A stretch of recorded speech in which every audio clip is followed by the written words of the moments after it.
Hello students, तो यहाँ पर हम लोग देखने के लिए जा रहे हैं प्रश्न संख्या 1 है हमारे पास और क्लास 10th के हिस्ट्री से। अब देखो यहाँ पर जो है ना प्रश्न पूछे जाते हैं लघुशरीय प्रश्न में 2 नंबर का प्रश्न होता है।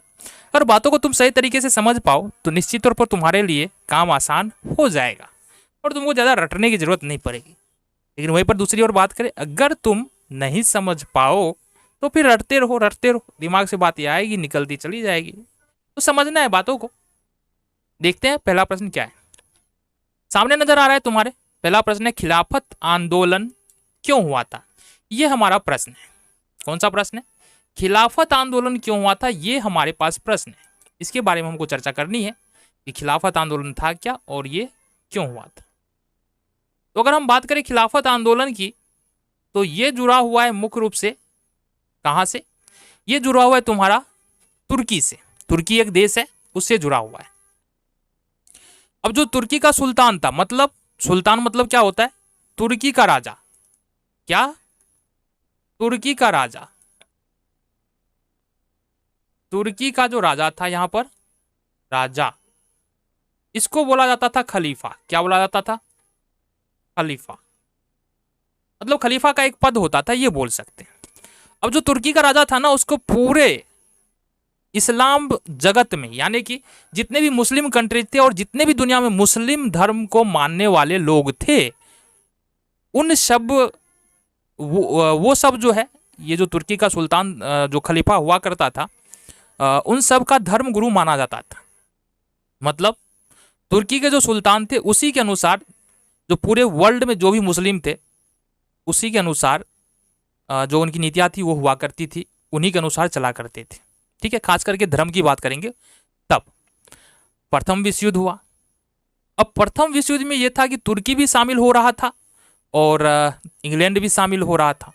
कौन? याद रखना, एक तरफ से तुर्की था और दूसरी तरफ से इंग्लैंड था। अभी तक हमने क्या क्या देखा कि तुर्की का जो राजा था, जिसको हम खलीफा बोलते हैं, वो समस्त मुस्लिम समुदाय या मुस्लिम इस्लाम जगत का धर्मगुरु था, धर्मगुरु मानता था। मुस्लिम कहीं पर भी रहे ना, उससे कोई फर्क नहीं पड़ता, लेकिन ये धर्मगुरु था।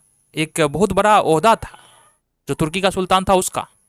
प्रथम विश्व युद्ध हुआ। प्रथम विश्व युद्ध में इंग्लैंड, एक तरफ इंग्लैंड है, क्या है, एक तरफ इंग्लैंड है और दूसरी तरफ जो है वो तुर्की है।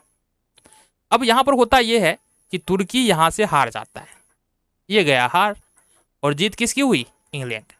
अब अगर जीत इंग्लैंड की हुई ना, तो इंग्लैंड क्या किया, अब यहां से समझो। जो राजा था उस समय तुर्की का, उसको हटा दिया और उससे सारे अधिकार छीन लिए। अब ये तो बहुत बड़ी बेइज्जती थी तुर्की के लिए और वहां के जो भी राजा थे, जो भी खलीफा थे, उनके लिए। अब जैसा कि हमने पहले ही बताया कि तुर्की का जो सुल्तान था ना, वो पूरे विश्व के मुस्लिमों का धर्मगुरु था। तो अगर तुर्की का सुल्तान हट रहा है ना, मतलब तुर्की का सुल्तान सिर्फ नहीं हट रहा है, मतलब ये बात कहीं ना कहीं पूरे मुस्लिम या इस्लाम समुदाय पर आ रहा था। उस समय की बात कर रहे हैं। अब इसका असर कहां पर देखने को मिला? क्योंकि भारत में भी बहुत ज्यादा मुस्लिम उस समय भी था। जब ये खिलाफत आंदोलन हुआ था तो उस समय भी भारत में बहुत ज्यादा मुस्लिम था, तो इसका असर भारत में भी देखने को मिला। ठीक है, और भारत में जो है ये जो आंदोलन हुआ, ये किस लिए हुआ? वह इसलिए हुआ ताकि जो तुर्की का जो सुल्तान था, जिसको खलीफा कहा जाता था, उसको अपना पद वापस मिल सके। इसलिए हुआ, उनको अपना पद वापस मिल सके। जो तुर्की का सुल्तान या खलीफा बोल लो, राजा बोल लो, उनका जो खोया हुआ इज्जत है, जो मान प्रतिष्ठा है, मर्यादा है, उसको वापस मिल सके, वो फिर से सत्ता में उनको लाया जा सके। ये मेन रीजन था वहां पर खिलाफत आंदोलन का। आई होप तुमको बातें समझ में आई होगी। चलो जी, नेक्स्ट क्वेश्चन देख लेते हैं।